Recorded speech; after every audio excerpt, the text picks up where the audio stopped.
The DNC have learned absolutely nothing from their humiliating defeat at the last presidential election. We saw history repeat itself at the weekend, where a DNC official demanded that a non-binary person be voted into the vice president position of the organization. Rules specify that when we have a gender non-binary candidate or officer, the non-binary individual is counted as neither male nor female, and the remaining 6 offices must be gender balanced. With the results of the previous 4 elections, our elected officers are currently 2 male and 2 female. In order to be gender balanced, we must elect 1 male, 1 female, and 1 person of any gender. So again, this is what we have to do for this vice chair race. We have to elect 1 male, 1 female, and 1 person of any gender. To ensure our process accounts for male, female, and non-binary candidates, we conferred with our RBC co-chair, our LGBT caucus co-chair, and others to ensure that the process is inclusive and meets the gender balance requirements in our rules. To do this, our process will be slightly different than the one outlined to you earlier this week, but I hope you will see that in practice it is simple and transparent. The order of balloting is designed to ensure equal access to the ballot, regardless of gender identity. As we must elect a candidate of any gender as well as 1 male and 1 female vice chair, we will first ask members to elect a candidate of any gender on the first ballot. Any candidate, male, female, and non-binary, can be elected on that ballot. After a candidate is elected on the first ballot, we'll have 1 officer of the 3, so then we will know which position is filled of the 1 male, 1 female, and 1 vice chair of any gender. Our second ballot would also be for a candidate of any gender. Then our third ballot will be the third position that is remaining based on the 2 results.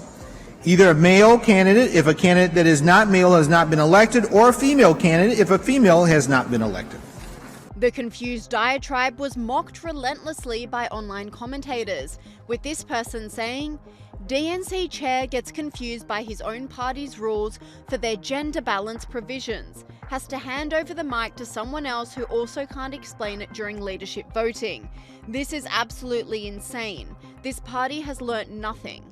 And this person agreed, saying, I was 40 minutes into the strangest SNL skit I had ever seen before I realized I was watching the DNC leadership elections. The DNC was blasted for making every aspect of the event about gender, race, and sexuality. Hello, Democrats. Hey, I am speaking, and I would love your attention. There is a black woman at this podium, and I deserve your attention like the 11 people who went before me. Yes, I am speaking. And this bizarre moment had people convinced the whole event was one big parody. And we'll begin with the opening statements. Each candidate will have 30 seconds, and we'll start with Dr. Quintessa Hathaway. Good evening, everyone. It is my desire to be the next DNC chair, and I just want to give you all a little bit of something that's been on my heart here over the last couple of days. You fight on, you fight on, you fight on, you fight on. The chosen vice president was David Hogg, a far-left anti-gun activist. Yeah! Are you ready to go on the offense? Yeah! Are you ready to go on the offense? Yeah! We have to win back our young people. I am the only candidate in this race for any of these positions that is under 30. We had a 20-point shift to the right of our young people. We must show our young people we give a damn about them, that we support them, and we invest in them. I have raised over $11 million in the past year to support the future of our party, because I don't just tweet, I don't just talk the talk, I also walk the walk and I knock the knock in doors across the country, but I'm counting on you in this moment right now. I need your support. Please vote for me. Thank you so much. Online commentators blasted the appointment, saying the DNC elected David Hogg, the human equivalent of a participation trophy, as co-chair to win the elusive youth vote. because nothing says relatable and cool quite like a gangly, pasty love child of a soy latte and a man bun who looks like he'd shatter in a gentle breeze. The DNC event gave an interesting insight into the mindset of the Democrats following a thumping election loss last year. It seems they're still not getting it and blaming racism and misogyny for their defeat. In this round, so I'm going to, I have a show of hands. How many of you believe that racism and misogyny played a role in Vice President Harris's defeat? Okay. So that's good. You all passed. This person slammed the inability to learn, saying, "At this point, we should just make J.D. Vance president in 2028. Forget an election, because these Democrats wouldn't stand a chance at winning, seeing as how they didn't learn their lesson on why they lost on the 5th of November. The bizarre footage comes after Donald Trump has been on a warpath, dismantling DEI and transgenderism. Mary, great to see you. For having us. So I wanted to follow up on the gender executive orders you mentioned. First of all, we know that President Trump has taken a bunch of steps to protect children from irreversible transgender procedures.